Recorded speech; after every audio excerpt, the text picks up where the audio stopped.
네, 오늘은 원내대표님이 휴가 중이어서 제가 먼저 모두 발언을 하게 됐습니다. 영국의 정치인 벤저민 디즈레일리는 단 한 권의 책밖에 읽지 않은 사람을 경계하라 했습니다. 국민의힘 대권주자 윤석열 후보를 두고 하는 말이 아닐까 합니다. 윤석열 후보는 한 언론과의 인터뷰에서 부정식품이라도 없는 사람은 그 아래도 선택할 수 있게 더 싸게 먹을 수 있게 해줘야 한다고 말했습니다. 놀랐습니다. 윤 후보가 종종 언급하는 미국의 자유시장주의자 밀턴 프리드만의 저서 선택할 자유를 인용하여 한 말입니다. 국민 누구나 선택의 자유는 당연히 보장되어야 합니다. 누구도 이곳에 이견이 없을 것입니다. 다만 그 선택의 폭이 부정식품과 정당식품 사이에 있어서는 아니 될 것입니다.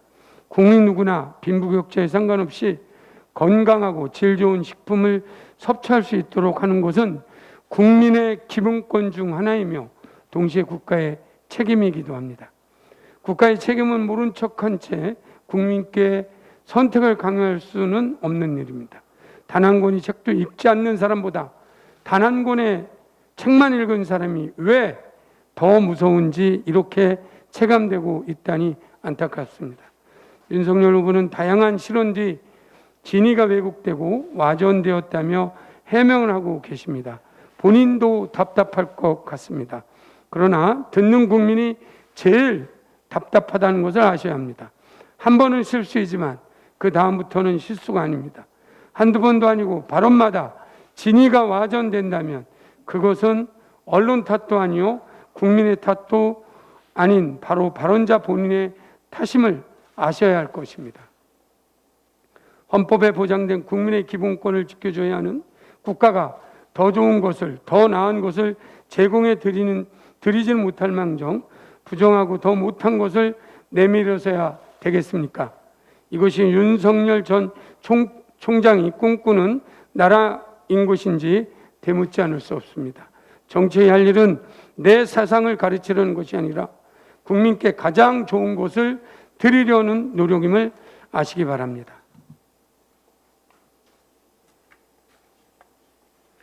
국토부는 오늘 금년 하반기 공공임대, 공공분양, 공공지원, 민간인 임대주택의 공급계획과 함께 전국 총 75,083호에 대한 입주자 모집 계획을 발표합니다.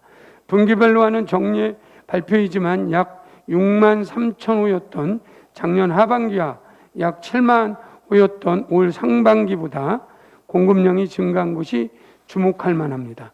자세한 사항은 국토부의 정식 발표가 곧 있겠지만 간단히 말씀드리면 공공임대주택의 경우 총 공급량의 30%는 행복주택으로 청년층이나 신혼부부 등의 주거비 부담 완화하고 안정적인 거주를 지원하기 위해 시세 대비 60에서 80 정도 저렴한 수준에서 공급된다고 합니다. 공공분양주택의 경우도 단지 내 육아시설 결합, 통학길 특화 설계, 층간소음 저감 설계가 적용된 신혼희망타운을 전체의 약 28% 배치하여 젊은 집과 새로운 삶을 막 시작하는 신혼부부가 부담 가능한 선에서 내 집 마련을 할 수 있도록 하는 지원하였습니다. 무주택 서민의 주거 안정을 위한 정부의 노력과 함께 우리 민주당은 부동산 특별위원회에 이어 주택공급 TF를 구성하여 부동산 시장 안정과 주거 안정을 위한 대책 마련에 주력하고 있습니다. 부동산 특위에서 제안하고 정책의총을 통해 당론으로 확정된 종합부동산세법 개정안과 소득세법 개정안 그리고 양도세법 개정안이 발의되어 세제 관련 입법 조치사항은 완료된 사항입니다. 여기에 당정 합심하여 민생에 해결할 수 있는 주거 안정을 위해 기존의 공급 대책은 차질 없이 이행하고 모든 가능성을 열어 향후 대책 마련해 나갈 것입니다. 지난주 홍남기 부총리께서 말씀하셨듯 부동산 문제는 지금 우리 세대뿐만 아니라 미래 세대를 위해 반드시 이뤄내야 하는 절박하고 최우선적인 정책 과제입니다. 지난 일요일 발표된 7월 수출입 동향에 따르면 7월 수출은 554억 4천만 달러를 기록하며 역대 1위 금액을 기록하였습니다.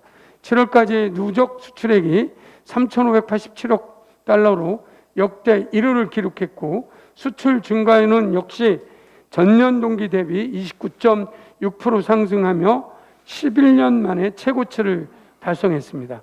우리 주력 산업 15대 품목뿐만 아니라 유망 신산업에 이르기까지 최대 수준의 수출을 이어가고 있다는 점에서 특히 반가운 일이 아닐 수 없습니다.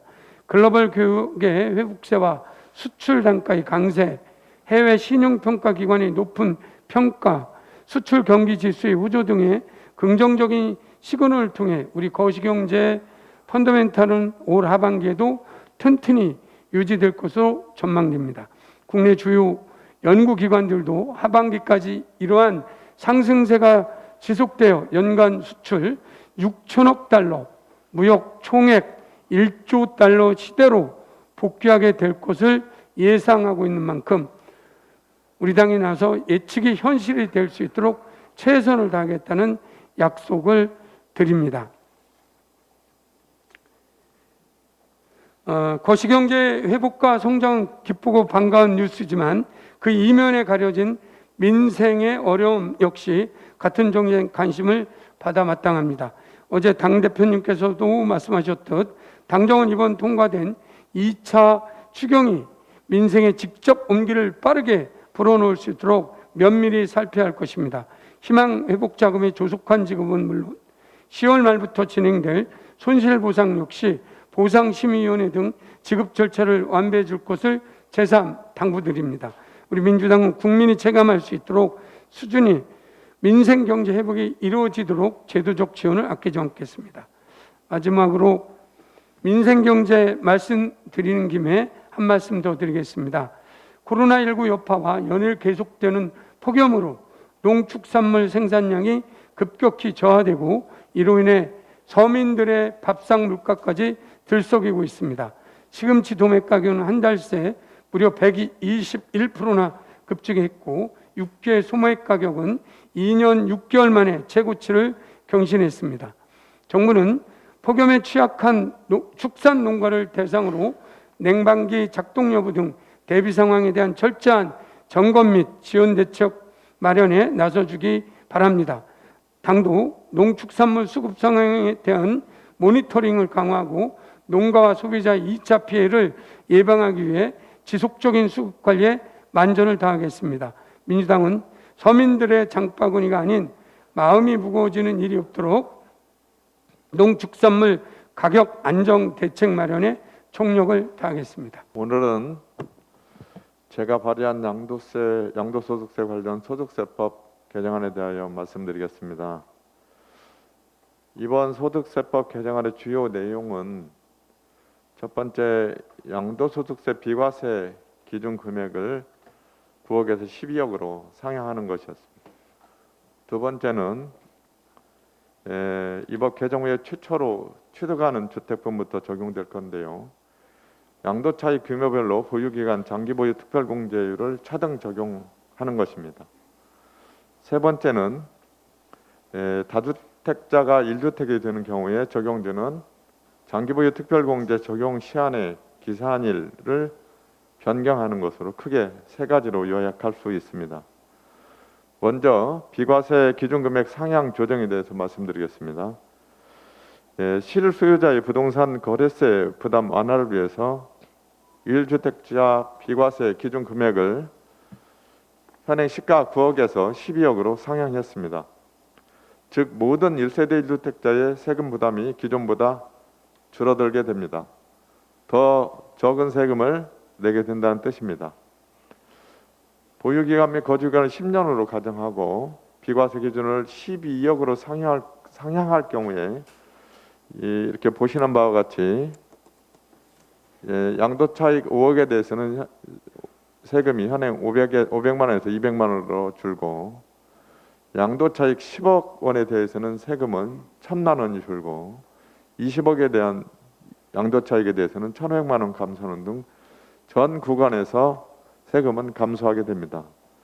현재 1세대 1주택자는 현행 보유특별공제율을 적용받게 되며 이에 따라서 모든 세대가 기존보다 낮은 세금을 부담하게 됩니다. 두 번째, 양도 차익 구간별로 장기보유 특별공제율을 차등 적용에 대해서 말씀드리는데, 이거는 이 법 개정 후에 새로 신규 취득하는 주택부터 적용될 예정입니다. 현행 세법에 따르면은 40억 원의 근로소득세에 대한 세금은 17억입니다.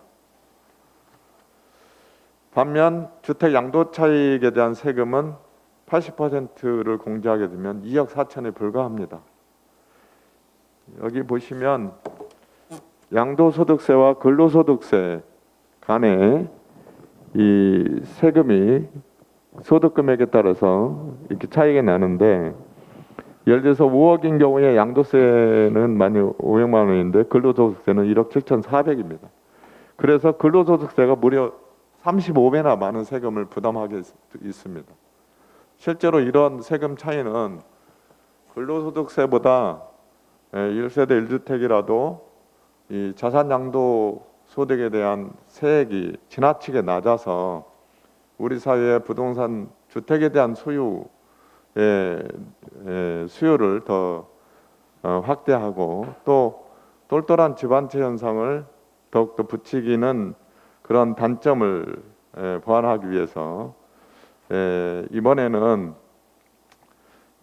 거주기간에 대해서는 기존의 40%까지 적용되는 장기보유 특별공제율을 그대로 적용하고 보유기간만으로 장기보유 특별공제율을 40%까지 해주던 것을 양도 차익별로 10%까지 줄이는, 예를 들어서 5억까지는 40%를 다 해주고 5억에서 10억까지는 30% 해주고 10억에서 15억까지는 20% 해주고 15억이 넘는 건 10%를 해주는, 이렇게 차등 과세를 함으로써 똑똑한 집안채에 대한 현상을 좀이라도 줄이고자 하는 의도를 담았습니다. 그래서 이 양도 차이 그렇게 적용함에도 불구하고 이 양도소득세 비과세 기준금액 상향 효과가 있기 때문에 새로 신규 취득자에 적용되는 세금도 실제로 거주기간 10년 기준으로 보면은 양도차익이 12억이 넘어야지 세부담이 증가합니다. 그러니까 양도차익이 12억 이하인 경우에는 새로운 장기보유 특별공제율을 적용해도 세액이 줄어들게 된다는 말씀을 드립니다. 마지막으로 다시 한번 말씀드리는데, 이 양도 차익 규모별로 보유기간 장기보유 특별공제율 차등 적용은 이 법 통과 후에 신규로 주택을 취득하는 자에게 적용되는 것입니다. 아까 말씀드린 대로 1세대 1주택자, 현재 1세대 1주택자들은 기존 현재 현행세법, 개정세법이 아니고 현행세법을 적용하게 됨을 다시 한번 말씀을 드립니다. 마지막으로 장기보유 특별공제 적용 시한의 기산일 변경에 대해서 말씀을 드리면, 작년까지는 양도소득세 비과세 기산 시점을 취득 시점으로 이렇게 소급해서 적용했습니다. 근데 올해부터 기준을 변경해서 1세대 1주택자가 된 시점부터 보유기간을 기산해서 1세대 1주택을 적용하고 있습니다. 그래서 이번에 기산일 변경은 장기보유 특별공제를 양도소득세 비과세 1세대 1주택 기준과 맞추기 위한 입법의 통일성 차원에서 추진된 것입니다. 법안이 통과될 경우에 기산일 변경은 2023년도 1월 1일 이후에 주택 신규 취득자에게 적용되고요. 기존 1주택자의 경우는 구법이 적용되고 현행법이 적용되고요. 현재 다주택자도 내년 말까지 2022년 말까지 한 주택만 남기고 나머지 주택을 처분한다면 현행세법을 적용받게 됩니다. 이 정말 우리나라에서 이 집이 모든 가구들의 어떤 로망이 되어버린 현재에서 실제로 의식주에 굉장히 기본적으로 필요한 필수제입니다. 그러나 이 주택도 투자가 아닌 거주의 개념으로 접근해야 되고요. 그래서 저희들은 다주택자에게는 좀 더 많은 세액을 부담하고 실거주 목적으로 주택을 보유한 중산층에게는 현행보다 더 큰 조세 혜택을 제공해야 된다고 생각하고 있습니다. 그래서 이번 소득세법 개정안의 핵심은 바로 이런 점에 있음을 말씀드립니다. 이상입니다. 예, 저도 한 말씀 드리도록 하겠습니다. 윤석열 전 총장의 일일 1만 원 제조 행보에 국민들께서 고개를 절레절레 흔들고 계십니다. 주 120시간 근무 망언은 시작에 불과했습니다. 없는 사람은 부정식품도 선택해서 싸게 먹을 수 있게 해줘야 한다는 믿기 힘든 망언에 이어서 헌법에도 명시된 경자 유전의 원칙 때문에 농업 발전이 저해된다는 망언까지 뱉었습니다. 심지어 어제는 국민의힘 초선 모임에서 페미니즘의 정치적 악용이 저출산의 원인이라는 희대의 망언을 또 제조했습니다. 처음엔 국민들께서 가짜 뉴스겠지 하고 생각하셨다고 합니다. 제1야당 국민의힘 당의 유력 대선 주자의 발언이 가짜 뉴스이길 바라는 지경에 이르렀습니다. 윤 전 총장님, 저출산의 근본 원인은 사회 경제적 불평등입니다. 기본 상식을 무시하고 여성 탓으로 돌리는 건 낮은 사회 인식 수준을 드러낼 뿐입니다. 정치인은 국민의 삶의 질 향상을 고민하고 정책적 대안을 만들어갈 책임이 있고 대통령의 언행은 그 어떤 메시지보다 무겁고 중요합니다. 그러나 윤 전 총장의 언행에는 기본적인 시민의식도 책임감도 찾아볼 수가 없습니다. 국민의힘이 목타게 기다렸던 윤석열식 정치가 이런 것이었습니까? 대선을 향한 윤석열식 벼락치기가 끝을 보이고 있습니다. 벼락치기로 아는 척 하기에는 현대사회의 문제가 너무나도 복잡할 것입니다. 윤 전 총장은 대선 주자 코스프레를 접고 가족과 자신에게 제기된 혐의에 대해 성실히 수사받고 해명부터 해야 할 것입니다. 지난 7월 27일 남북 간 통신연락선이 13개월 만에 복원되었습니다. 지난 4월부터 문재인 대통령과 김정은 위원장이 여러 차례 친서를 주고받으며 소통을 재개한 결과였습니다. 한반도 평화 프로세스 재개를 위한 출발점으로서 참으로 다행이고 환영할 일입니다. 이에 대해 국제사회에서도 한반도 평화 프로세스에 대한 공감대가 형성되고 있습니다. 지난 5월 미국 연방하원에는 한국전제 종신과 평화협정을 촉구하는 한반도 평화 법안이 제출되었고 11명의 하원 의원이 공동서명을 하면서 지지가 늘어나고 있는 추세입니다. 또한 영국 하원의원에서도 미국 하원에 제출된 한반도 평화 법안을 지지하는 결의안이 발의되었습니다. 이처럼 한반도 평화를 위하여 국제적인 관심과 노력이 다각도로 진행되고 있습니다. 미국 바이든 행정부도 최근 국가정보국장과 국무장관이 방한하였는데 북미 관계에 긍정적인 변화가 예상됩니다. 어렵게 재개한 남북 간 소통을 확대하고 한반도 평화의 물꼬를 제대로 넓혀갈 수 있도록 항상 신중하고 모두가 합심해 나가야 할 것입니다. 그런데 한미연합훈련 실시 문제로 한반도 평화의 길이 다시 한번 시험대에 올랐습니다. 북한이 한미연합훈련의 중단을 요구하면서 이를 두고 야당을 비롯한 일부에서 정치적 공세를 나서고 있는 것입니다. 더 나아가 남북연락선 재개를 대선용이라고 폄하하면서까지 비난하고 있습니다. 그래서는 안 됩니다. 한반도 평화에 여야가 따로 있을 수 없습니다. 한반도 평화와 북핵 문제 해결이라는 국민적 요구를 외면한 채 또다시 정파적 이해에 따른 안보파리에 나선다면 국민들이 이를 용납하지 않을 것입니다. 그리고 북한은 이번 훈련이 적대적 훈련이 아니라 전작권 전환을 위한 훈련이라는 한반도 평화 유지를 위해 꼭 필요한 과정이라는 것을 이해하고 받아들여야 할 것입니다. 미국 국방부도 연합훈련은 한미 양국의 결정이며 어떤 결정도 상호 합의로 이루어질 것이라고 밝혔습니다. 연합훈련의 시기 및 규모에 대한 결정에 있어 한미 간 합의가 전제돼야 한다는 원칙을 천명한 것입니다. 이번 훈련은 미국과 잘 협의해서 예정대로 진행될 것입니다. 물론 코로나 상황과 한반도 프로세스도 고려해야 될 것입니다. 평화를 위해 우리가 헤쳐 나아갈 장애물은 아직도 많이 있습니다.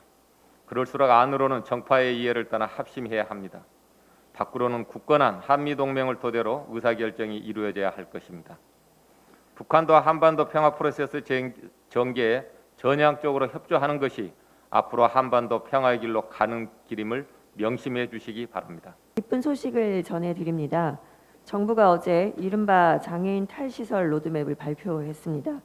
우리 역사상 처음으로 정부 차원의 탈시설 기본 방향과 전략 그리고 과제별 추진 일정이 선언된 것입니다.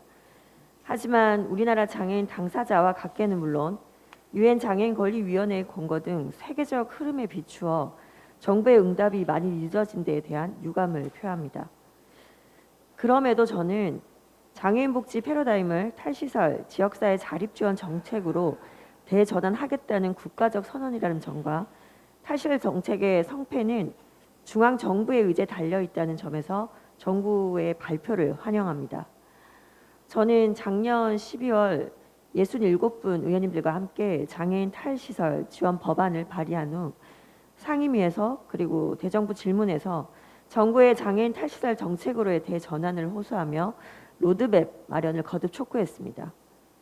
그리고 29개 장애인 단체들과의 간담회 5차례에 걸친 연속 토론회를 개최하면서 탈시설에 대한 이해를 제고하고 사회적 공감대를 형성하기 위해 부단히 애썼습니다.